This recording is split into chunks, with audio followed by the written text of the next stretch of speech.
2,984,000 pounds of pressure by Anonymous 9. Here at West Los Angeles Gas and Electric, you will learn our 3 most important rules. 1. Safety. 2. Safety. And 3. Safety. How many times had this tired old training film wheezed in his ears over the last 7 years of work? The gas man plodded past the conference room where zombie-eyed recruits stared at a grainy video. An on-screen cleanup crew sifted through wreckage as the narration droned on. The explosion happened when a water heater turned into a device of destruction, leveling a home to the ground. It's plain to see the dangers of obstructing a temperature pressure relief valve. The audio faded as the gas man shouldered open the door marked Men's Change Room. He fished for a key to one of the identical steel lockers and changed into a clean uniform with a blue flame on the shirt and a motto embroidered in red. Keeping the flame for our customers. In every available pocket, he placed small tools of his trade: a crescent wrench, a combination wrench, safety glasses with UV protection, company ID, and a pair of needle-nose pliers. A full-size pipe-wrenched holster hung on his hip. He tugged on a hat, locked up, and signed out a Toughbook laptop before trudging to a Silverado 2500 with lettering on the side that matched his shirt. Inside the cab, he snapped the Toughbook onto its docking station beside the steering wheel and looked at the day's orders. First was a home in Culver West, a potential gas leak. As the automatic gate rumbled back to let him off the base, he noticed a new banner fixed on the chain link. Focus on safety. Drifted past his peripheral vision as the big Silverado rolled out onto Santa Monica Boulevard. It was a nice house on a nice little street. He wouldn't exactly call the owner house proud, but at least the lawn was mowed. No trash on the porch. He'd been in more than one dump with moldy linoleum and cockroaches skittering in all directions, so he always took a good look before getting out of the truck. On the porch, he tapped and called, "Gas man," in a loud but friendly voice.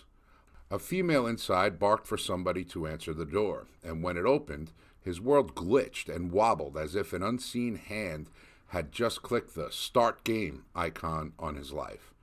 He stared down into the hazel eyes of a 12-year-old girl, eyes identical to his own, set in the face of a child. Hear about the gas leak?" He fumbled, and as the girl stepped back, a stench of cat shit from inside the house hit him in the face. "Manuela, don't let the cats out," the voice inside shrieked.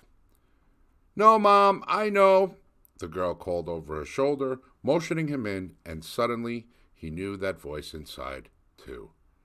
He felt for the safety glasses in his pocket and slipped them on. 3 ginger cats by the door shrank to let him pass. The girl was wearing a school backpack, and by the looks of it, just about to leave. Instead, she led him down the hall. The house had been nice once. The paint wasn't too bad, but cat feces were everywhere along the baseboards of the house, as if a dozen animals urinated and defecated wherever the urge struck. The reek was like a left-right combination punch to the sinuses. They entered the kitchen where cats perched on the counter, tiptoed across the top of the fridge, and weaved themselves around the kitchen table legs. "I can smell gas," she said quietly. The sadness in her eyes stung him, as if a wasp had flown inside his chest. "I think it's the stove," she added. "We don't use it." "Need to take a look," he managed to say, knowing most likely the pilot lights were knocked out and it was a simple fix.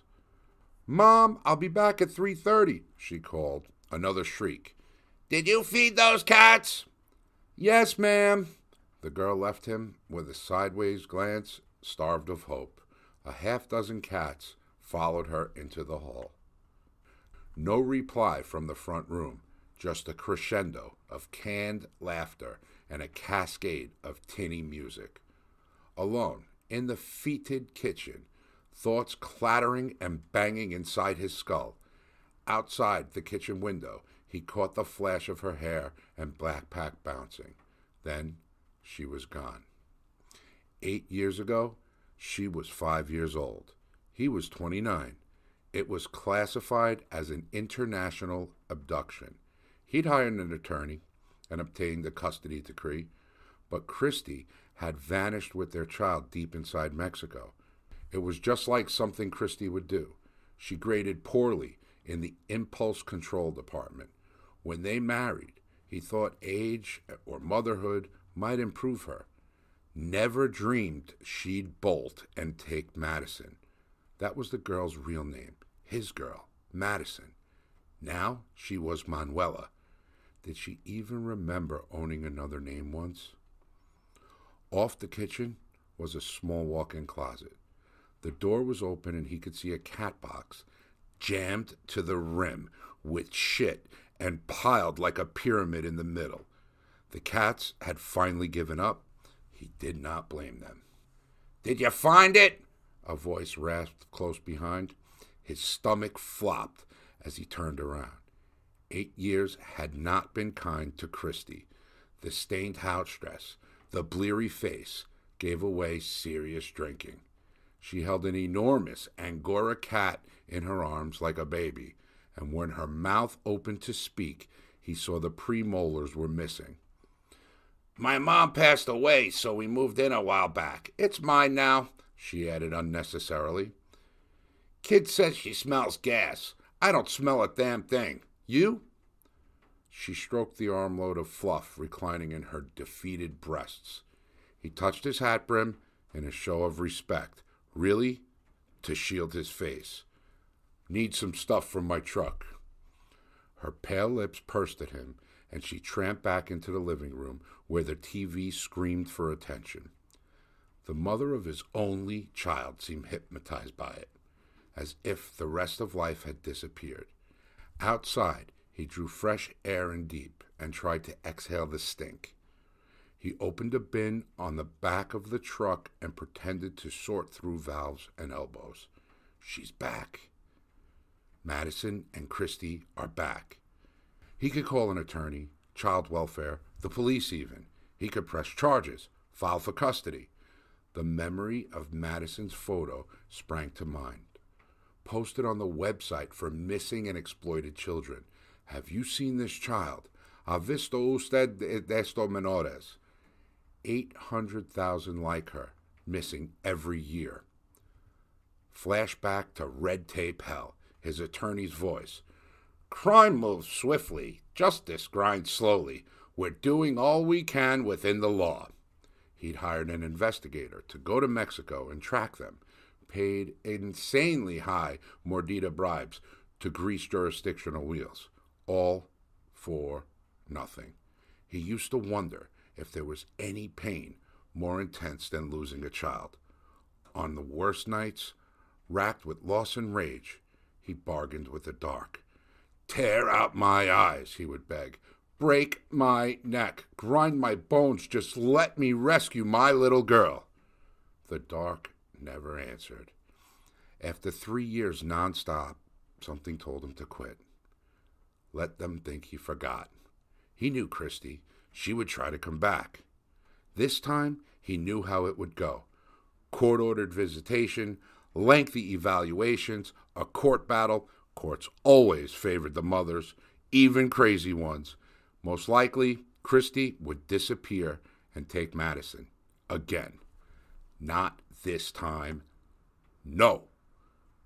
In slow motion, he gathered a gas detector, a bag of tools, and some fittings. Inside, his eyes watered as the ammonia cloud of cat urine hit. Christy laid slack-jawed in a living room recliner with the Angora still attached to her chest. A TV tray held a Mickey of Southern Comfort with the twist-off cap. He passed deeper into the house. 3 bedrooms. One empty except for trash. The next had to be Christy's, with empties beside the bed. The third was a sad little room with an air mattress on the floor and an overturned grocery carton for a nightstand. A little lamp sat on top, with a blue unicorn on the cracked shade. The house made him sick. This made him sicker. In the kitchen, he relit the stove pilots and adjusted the flames. The walk-in closet gave up what was really on his mind, the water heater. A veteran, scratched and scarred. Narration from the training film replayed in his mind. It's plain to see the dangers of never obstructing a temperature pressure relief valve. Lots of people saw water dripping from a TPR valve, and their first instinct was to plug it. Fortunately, most people checked before acting and learning that a plug would turn an ordinary water heater into a grenade.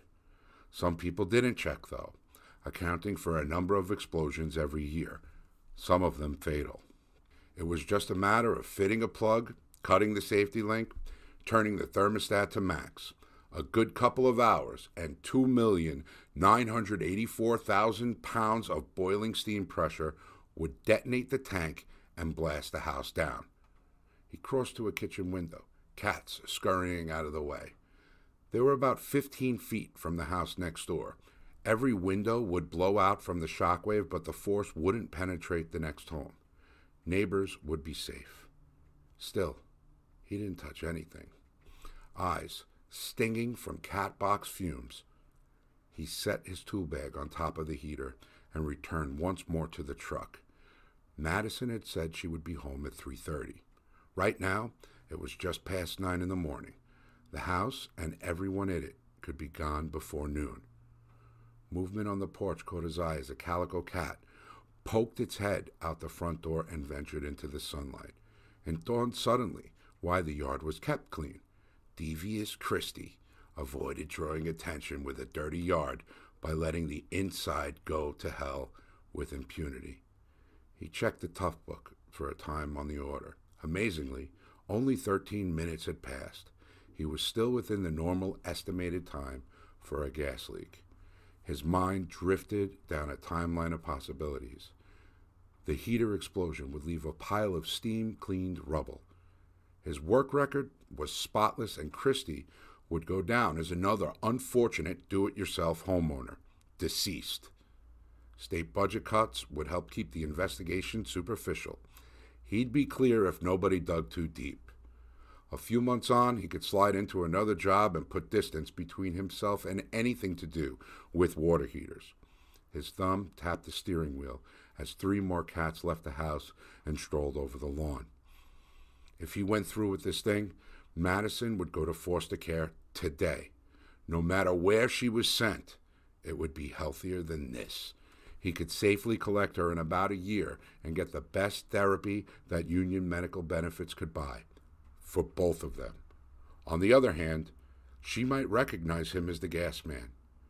At 13, she'd be old enough to connect a few dots and figure he had a motive for murder. He looked out at the sunny little street in Culver West and contemplated the misery behind the front door of the pleasant little house. The tough book screen flashed 17 minutes. He decided it came down to what was important, his own skin or his daughter's. Should he do it, or should he play it safe? Would Madison tell, or would she keep the secret? The gas man got out of his truck. He walked back to the house. He let a few more cats out the door.